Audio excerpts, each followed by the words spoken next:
السلام علیکم ورحمۃ اللہ وبرکاتہ۔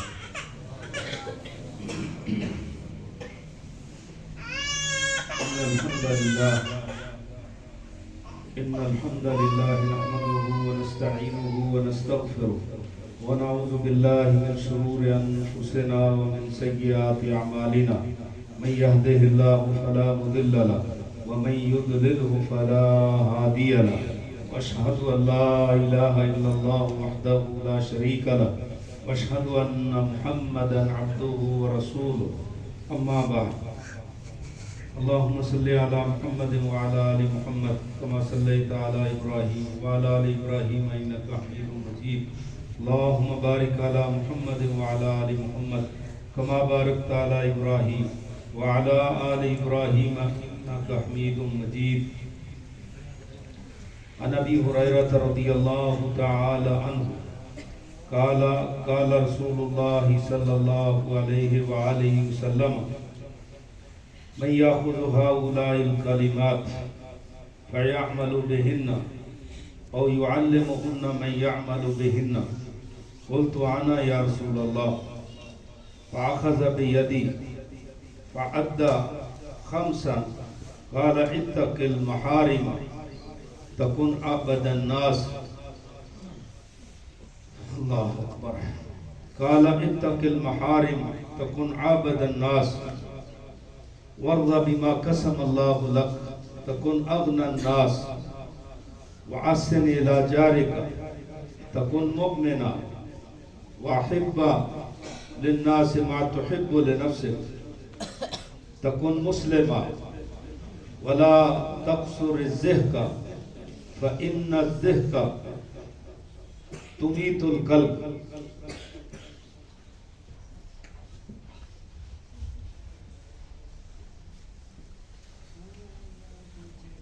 حضرات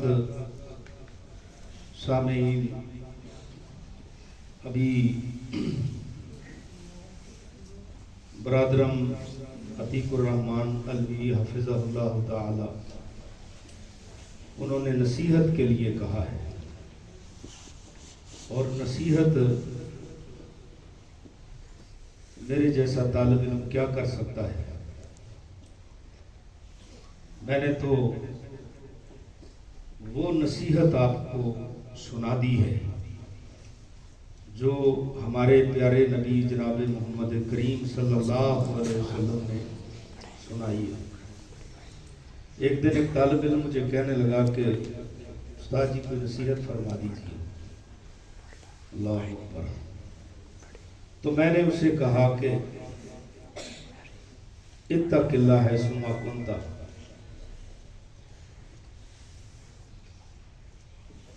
یہ نصیحت اللہ کے نبی صلی اللہ علیہ وسلم کی ہے اپنے ایک طالب علم کو، حضرت ابو ذر کو یا حضرت معاذ بن جبل رضی اللہ تعالیٰ عنہ۔ اتق اللہ حیث ما کنت وَأَتْبِعِ السَّيِّئَةَ الْحَسَنَةَ تَمْحُهَا وَخَالِقِ النَّاسَ بِخُلُقٍ حَسَنٍ۔ میں نے اسے یہ نصیحت 2-3 لفظوں میں سنا دی تو انہوں نے کہا کہ آپ نے مجھے آج وہ نصیحت سنائی ہے کہ ہم مسجد نبوی میں بیٹھے تھے تو شیخ صالح الحسینین رحمہ اللہ تعالی ان سے کسی طالب علم نے مسجد نبوی میں بیٹھ کر کہا کہ شیخ کوئی نصیحت ہمیں کر دیجیے، تو انہوں نے یہی نصیحت فرمائی اور فرمایا کہ میں نے آپ نے مجھ سے نصیحت کا کہا ہے تو میں نے نصیحت نبی پاک صلی اللہ علیہ وسلم کی جو طالب علم نے چاہی تو میں نے نصیحت وہی آپ کو سنائی ہے۔ اور کہنے لگا جی آج مجھے اتنی خوشی ہو رہی ہے کہ آپ نے وہی نصیحت جو شیخ صالح الحسینین رحمہ اللہ انہوں نے اپنے طالب علم کو بتائی، اور وہی نصیحت جو ہے وہ نبی پاک صلی اللہ علیہ وسلم نے اپنے طالب علم کو بتائی۔ تو جو نصیحت ہوتی ہے یہ نصیحت صرف سننے کے لیے نہیں ہوتی. میں نے یہ جو آپ کے سامنے حدیث پڑھی ہے سیدنا حضرت ابی ہریرہ رضی اللہ تعالیٰ عنہ، یہ بھی صفا کے طالب علم تھے، آپ حضرات جانتے ہیں. تو طالب علم بھی ایسے تھے کہ جو نصیحت کے لیے ہر وقت مشتاق رہتے تھے، ہر وقت. اور کہتے ہیں خود ہی کہ میں نہیں جانتا جتنی نصیحتیں میرے پاس ہیں کسی اور کے پاس ہوں، سوائے عبداللہ بن عمر بن عاص کے، اس کا میں کہہ نہیں سکتا تھا. وہ لکھ لیتے تھے، میں اللہ ظاہر قلم یاد بھی کرتا تھا اور عمل بھی کرتا تھا. اللہ اکبر. اتنی نصیحت کے مشتاق تھے وہ کہ کبھی کبھی اللہ کے نبی صلی اللہ علیہ وسلم کو کہنا پڑتا، ابو ہریرہ زور غیبان تھوڑا سا وقفہ پا لیا کر، وقفہ ڈال لیا کر، تزدد ہوا، محبت بڑھ جائے گی، مزید محبت بڑھے گی، وقفہ ڈالا کر. اب بغیر وقفے کے وہ نصیحت حاصل کرتے. کہتے ہیں کہ انصار باغوں میں چلے جاتے، اپنا کام کاج کرتے کھیتوں میں، اور جو مہاجرین تھے وہ کوئی جنگلوں میں لکڑیاں کاٹنے چلے جاتا، سودا سرب میں مشغول ہو جاتا. میں فقط واحد وہ طالب علم تھا جو آپ کے ساتھ ہی رہتا، نبی صلی اللہ علیہ وسلم کے ساتھ رہتا، آپ کی نصیحت کا مشتاق تھا. کوئی نصیحت جو آپ کی زبان سے نکلے اور وہ مجھ سے رہ نہ جائے. صحابہ کو بڑا ہی شوق تھا، انہوں نے اس نصیحت کے لیے اپنی دنیا جو ہے نا اس کو چھوڑا تو نہیں، لیکن دنیا کے پیچھے پڑ کر وہ اس نصیحت سے غافل نہیں ہوئے. آپ پڑھیں صحیح بخاری میں حضرت عمر بن خطاب رضی اللہ تعالیٰ عنہ کا واقعہ کہ اتبان بن مالک اور میں دونوں نے باری مقرر کی ہوئی تھی نصیحت حاصل کرنے کے لیے. اللہ اکبر. باری مقرر کی. میں بھی اونٹ چراتا تھا، پیشہ تھا، وہ بھی اونٹ چراتے تھے. تو ہم نے آپس میں طے کر لی، یار ایک دن تو میرے اونٹ چرایا کر اور اگلے دن میں تیرے چرایا کروں. پھر کیا کریں گے کہ جس دن تو اونٹ چرایا کرے گا میں جایا کروں گا مدینے نصیحت لینے کے لیے، اور جس دن میں تیرے اونٹ چرایا کروں گا تو جایا کر. ہمارا وہ کام بھی چلتا رہے، یہ کام بھی چلتا رہے. اللہ طالب علم کو جو ہے ایسے فیلڈ کوئی بھی بندے کا ہو، نصیحت کے لیے تو بندے کو ہر وقت مشتاق رہنا چاہیے. بہرحال ابو ہریرہ رضی اللہ تعالیٰ عنہ ہی اس نصیحت کے رامی ہیں. وہ فرماتے ہیں کہ ایک دن اللہ کے نبی صلی اللہ علیہ وسلم نے فرمایا، کون ہے تم میں سے کہ جو ان چند کلمات کو جو ابھی میں کہنے والا ہوں، چند اعمال، چند چیزیں جو ابھی میں بیان کرنے والا ہوں، ان کو لے، یا خود ہؤلاء الکلمات، ان کلمات کو لے اور اس کے اوپر عمل بھی کرے، یا کم سے کم اس تک پہنچا دے جو اس کے اوپر عمل کرے. رب مبلغ اوعى من سامع. اللہ اکبر. حضرت ابو ہریرہ رضی اللہ تعالیٰ عنہ فرماتے ہیں میں جھٹ سے کھڑا ہو گیا، نصیحت کی جو مشتاق وہ تو وہ پھر چاہتا ہے نا جی میں حاضر جی. آپ نے وہ کلمات بتائے نہیں، ابھی ان باتوں کا ذکر نہیں کیا، ابھی وہ آپ زبان پہ لائے نہیں، پتہ نہیں وہ ان پہ پورا اتر سکتے بھی ہیں کہ نہیں اتر سکتے، وہ یاد رکھ بھی سکتے ہیں کہ نہیں رکھ سکتے، ان پر عمل ہو بھی سکتا ہے کہ نہیں ہو سکتا. تو کہتے ہیں میں نے ابھی تو خاموش، ابھی تو نبی پاک صلی اللہ علیہ وسلم کے کلمات کہے ہی نہیں تھے. میں تو اٹھ کر کھڑا ہو گیا، جی یہ ہوتا ہے نصیحت لینے کا انداز. جی اللہ اکبر. میرے خیال میں جب اس طرح کی قدر تھی نا اپنے اساتذہ کی، علم کی، اس وقت برکت بڑی تھی، بڑی برکت. آج ہماری صورتحال کیا ہے؟ استاد آ رہا نا ایک راستے سے، ہم راستہ چینج کر لیتے ہیں کہیں استاد کوئی کام نہ کہہ دے. یعنی یہ ہوتا ہے عام طور پر. میں تو اپنے علاقے کی بات کرتا ہوں، آپ تو ماشاءاللہ اچھے لوگ ہیں. تو استاد مطلب بیچارہ کھپ جاتا ہے، اور یہ کیوں نہیں کیا، یہ کیوں نہیں کیا، یہ کیوں نہیں کیا. تو طالب علم ایک کان سے سنتے ہیں، دوسرے سے نکال دیتے ہیں، یعنی سنی انسنی کر دیتے ہیں. یہ نہیں نصیحت ہوتی میرے بھائیوں. اس طرح کی نصیحت کا کوئی فائدہ نہیں ہوتا کہ بندہ بس سن لے، واہ واہ سبحان اللہ ماشاءاللہ کیا بات ہے. تو بس پھر جو نہ اس کو یاد رکھے اور نہ ہی اس کے اوپر عمل کرے. اور آپ یہ بات میری ایک جو ہے پلے باندھ لیں کہ جس چیز کو یاد کرنا ہوتا ہے نا اس کے اوپر عمل ضروری ہوتا ہے. جو چیز یاد رکھنی ہو نا اس پر عمل ضروری ہوتا ہے. علم کو یاد کرنے کا بھی طریقہ عمل ہی ہے. عمل کر کے آپ اس کو محفوظ کر سکتے ہیں. ویسے نہیں, ویسے تو فطرتی بات چیزیں بندہ سنتا ہے بھول جاتا ہے, یاد نہیں رہتی, لیکن عمل کیا ہوگا نا تو پھر وہ کسی نہ کسی موقع پر مستحضر ہو جائے گا, یاد ہو جائے گا. بہرحال علم عمل کرنے کے لیے ہوتا ہے. اللہ ہمیں علم کے اوپر عمل کرنے کی توفیق عطا فرمائے. مختصر کو لمبا چوڑا درس نہیں ہے, خیر الکلام ما قل و دل ولم یضل. اور اس میں یہ ہے کہ آپ نے جب کلمات کا تذکرہ کیا, ابو ہریرہ اٹھ کر کھڑے ہو گئے, اللہ کے رسول میں حاضر ہوں. آپ نے قریب بلا کر نا میرا ہاتھ پکڑ لیا. میرا ہاتھ پکڑ کے آپ نے 5 چیزیں گنائی جو میں نے ابھی نصیحت میں پڑھ کر سنائی. اور وہ 5 چیزیں, 5 انگلیاں ہیں ایک ہاتھ میں, آپ نے جو ہے نا 5 چیزیں گنائی. وہ 5 چیزیں گنا کے اللہ اکبر ایک ایک چیز کر کے فرمایا, ابو ہریرہ اتق المحارم, اتق المحارم تکن عبد الناس. آپ اللہ کی حرام کردہ چیزوں کو چھوڑ دیں, سب سے زیادہ عبادت گزار بن جائیں, سب سے بڑے عبادت گزار بن جائیں. اب جب پوچھے نا عبادت گزار بننے کا طریقہ, تو ماشاءاللہ اتنے اعمال کی گٹھڑی اس کے اوپر رکھ دیں گے کہ وہ کہے گا یار اتنے تو میں نہیں کر سکتا, مشکل ہے. ہم نے ایک بات بتائی, سب سے بڑا عبادت گزار بننا چاہتا ہے تو اللہ کی حرام کردہ چیزوں کو چھوڑ دو. کیونکہ جب اللہ کی حرام کردہ چیزوں کو چھوڑ دو گے تو باقی کیا رہ جائے گا, حرام چلے گا, باقی حلال ہی حلال رہ گئے, جائز ہی جائز رہ گئے. اور اسی کا نام جو ہے نا تقویٰ ہے, اسی کا نام جو ہے نا پرہیزگاری ہے. اور نبی صلی اللہ علیہ وسلم نے یہ فرمایا تھا کہ جو تقویٰ ہے نا, تقویٰ یہ اس طرح پیدا ہوتا ہے کہ حلال بھی واضح ہے, حرام بھی واضح ہے, اور اس کے درمیان ایک مشتبہ وادی ہے.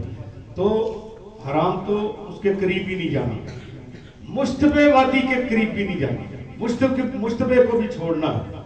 تو جو واضح حلال ہے نا, کلیئر کٹ حلال جائز, اسی کو ہی استعمال کرنا ہے اور اسی کو ہی اپنانا ہے.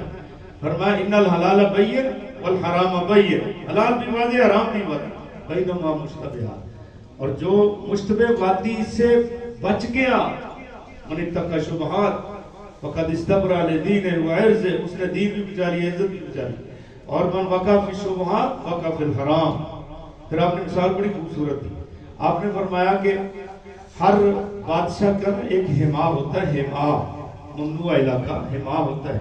اور وَإِنَّ حِمَ اللَّهِ مَحَارِمُ, اور اللہ کا حما کیا ہے, وہ اس کی حرام کردہ چیزیں ہیں, اس کے قریب نہیں جانا, حرام کے قریب نہیں جانا. اللہ اکبر. تو میرے بھائیو, جو حرام سے اپنے کو بچا لیتا ہے بندہ بچ جاتا ہے. فرمایا کہ اتق المحارم تکن عبد الناس, سب سے زیادہ عبادت گزار بن جاؤ گے اگر محارم کو چھوڑ دو. جو بھی حرام کردہ چیزیں ہیں بہت ساری لمبی فہرست ہے. اور پھر فرمایا دوسری بات, آپ نے فرمایا کہ ورد بما قسم اللہ لک, جو اللہ نے تقسیم کر دی, یہ ساری تقسیم اللہ کی ہے. کسی کو تھوڑا دیا, کسی کو زیادہ دیا, کسی کو مالدار بنا دیا, کسی کو دیندار بنا دیا, کسی کو کچھ بنا دیا. کسی جو اللہ نے تقسیم کر دی ہے نا تمہارے لیے, اس کے اوپر خوش رہو, اس کے اوپر راضی رہو. تھوڑا دیا ہے تب بھی راضی رہو, زیادہ دیا ہے تب بھی راضی رہو. ورضا بما قسم اللہ لک تکن اغنى الناس. فائدہ دیکھو کتنا ہوگا, سارے لوگوں سے زیادہ دولت مند بن جائے. سب سے زیادہ غنی ہونے کا نسخہ کیا ہے کہ جو اللہ نے دیا اس پر صبر و شکر کرو, اس پر رضا, اللہ کی تقسیم جو اس پہ راضی ہو جائے. اچھا, اس میں حسد بھی ختم ہو جاتا ہے. یار اللہ نے میرے قسمت میں یہ کچھ رکھا تھا, الحمدللہ. حسد کیا کہ کسی کو کتنا دیا, کسی کو کتنا دیا, دیکھ اس کی ضرورت پڑے گی ہی نہیں. اور فرمایا کہ اپنے سے اوپر والے کی مت دیکھو, نیچے والے کی طرف دیکھو. لا تنظروا الی من هو فوقکم, جو اوپر ہے نا اس کو نہ دیکھو. اللہ کی تقسیم ہے, اللہ نے اس کو وہ دیا ہے. پتہ نہیں اس کے لیے وہ جو ہے نا ابتلا اور آزمائش ہے جو اس کو اتنا دیا ہوا ہے, ہمیں کیا پتہ ہے. اور کسی کو تھوڑا دیا ہے تو اس کی طرف بطور عبرت تو دیکھ سکتے ہو کہ اس اگر دیکھنا بھی پڑے نا تو پھر نیچے والے کی طرف دیکھنا چاہیے. کیونکہ جب نیچے والے کی طرف دیکھو گے تو پھر جب تمہارے پاس اللہ کی نعمت ہے نا اس کی قدر آئے گی. تو الحمدللہ الحمدللہ, اللہ نے مجھے یہ تو دیا ہے، اس کے پاس تو مکان بھی کرائے گا، مجھے اپنا ذاتی مکان تو دیا ہے۔ اللہ اکبر، قدر آئے گی۔ کوٹھی والے کی طرف دیکھو گے، بنگلے والے کی طرف دیکھو گے تو پھر آپ کا پکا مکان جو ہے وہ آپ کی جو ہے نا آنکھوں سے حقیر ہوگا۔ کہیں گے کہ اس کے پاس اتنا بڑا بنگلہ ہے۔ بھائی بنگلہ ہے تو آپ اللہ نے دیا نا اس کو، اب پتہ نہیں کیسے کیوں دیا ہے، اس لیے آپ اس کی طرف مت دیکھیں۔ اور پھر یہ ہے کہ جب آپ اللہ کی تقسیم پہ راضی رہو گے نا، سب سے زیادہ دولت مند بن جاؤ۔ غنی ہونے کا نسخہ زبردست آپ نے دے دیا۔ اور تیسری نصیحت آپ نے فرمائی، اگر مومن بننا چاہتے ہو احسن الی جارک، پڑوسی کے ساتھ جو ہے نا حسن سلوک کرو، تو آپ کیا فائدہ ہوگا اس کا؟ مومن بن جاؤ گے۔ مومن بننا چاہتے ہو تو پڑوسی کے ساتھ حسن سلوک کرو۔ پڑوسی جو بھی ہو، ساتھ بیٹھنے والا پڑوسی ہوتا ہے، ساتھ دکاندار جو بھی پڑوسی ہوتا ہے، حتیٰ کہ تمہارے گھر کے قریب جس کا دروازہ ہے وہ بھی پڑوسی ہے، تمہارے محلے کا جو ہے وہ بھی پڑوسی ہے۔ پوچھئے اپنے علماء سے کہ پڑوس کہاں تک جاتا ہے؟ جب تمہاری مسجد کی اذان سن کر نماز کے لیے آتا ہے، تمہارا پڑوسی ہے۔ اور جو تمہارے ساتھ جماعت میں حاضر ہوتا ہے تمہارا پڑوسی ہے۔ ہم پڑوسی سمجھتے ہیں بس دائیں بائیں والے گھر والوں کو بس پڑوسی وہی ہے، کوئی بڑا لمبا چوڑا پڑوس ہے۔ تو پڑوسی کے ساتھ احسان کرو تو پھر تم مومن بن جاؤ۔ اور چوتھی وصیت آپ نے کیا فرمائی؟ آپ نے فرمایا کہ اگر مسلمان بننا چاہتے ہو نا، مسلمان بننا چاہتے ہو تو اس کا کیا طریقہ کار ہے؟ آپ نے فرمایا کہ سبحان اللہ، یہ اگر حدیث سمجھ آ جائے نا، یہ ایک ہی بات ہے، اس 5 نصیحتوں میں سے یہ ایک ہی بات جو میں ابھی کہنے والا ہوں، یہ اگر سمجھ آ جائے نا تو میں کہتا ہوں سارے دنیا کے اختلافات ختم ہو سکتے ہیں۔ اور وہ کیا ہے کہ اپنے بھائی کے لیے وہ چیز پسند کرو جو اپنے لیے پسند کرو۔ احب للناس، احب للناس، بھائی کے لیے، لوگوں کے لیے وہ چیز پسند کرو ما تحب لنفسک، جو اپنے لیے پسند کرتے۔ اختلاف کب پڑتا ہے؟ یہ میری وہ تیری، یعنی اچھی میری اور نکمی تیری، یہ فرنٹ والا پلاٹ میرا، یہ کارنر والا پلاٹ میرا، یہ پیچھے والا تیرا۔ سگا بھائی ہے کہتا ہے پیچھے والا تیرا، فرنٹ والا کارنر والا میرا، تو بس اختلاف پڑ گیا، بھائیوں میں اختلاف پڑ گیا۔ جب یہ کہے گا کہ بھائی نہیں یار یہ تیری یہ تیرا، جو اچھی چیز ہے وہ تیری تو دوسری چیز میری۔ آپ ایک مواخات مدینہ سے مشہور باب ہے اسلام کا، مواخات مدینہ۔ نبی صلی اللہ علیہ وسلم نے جب مہاجرین انصار کو آپ کو بھائی بھائی بنایا، اللہ اکبر کیا ان کی قربانیاں تھیں۔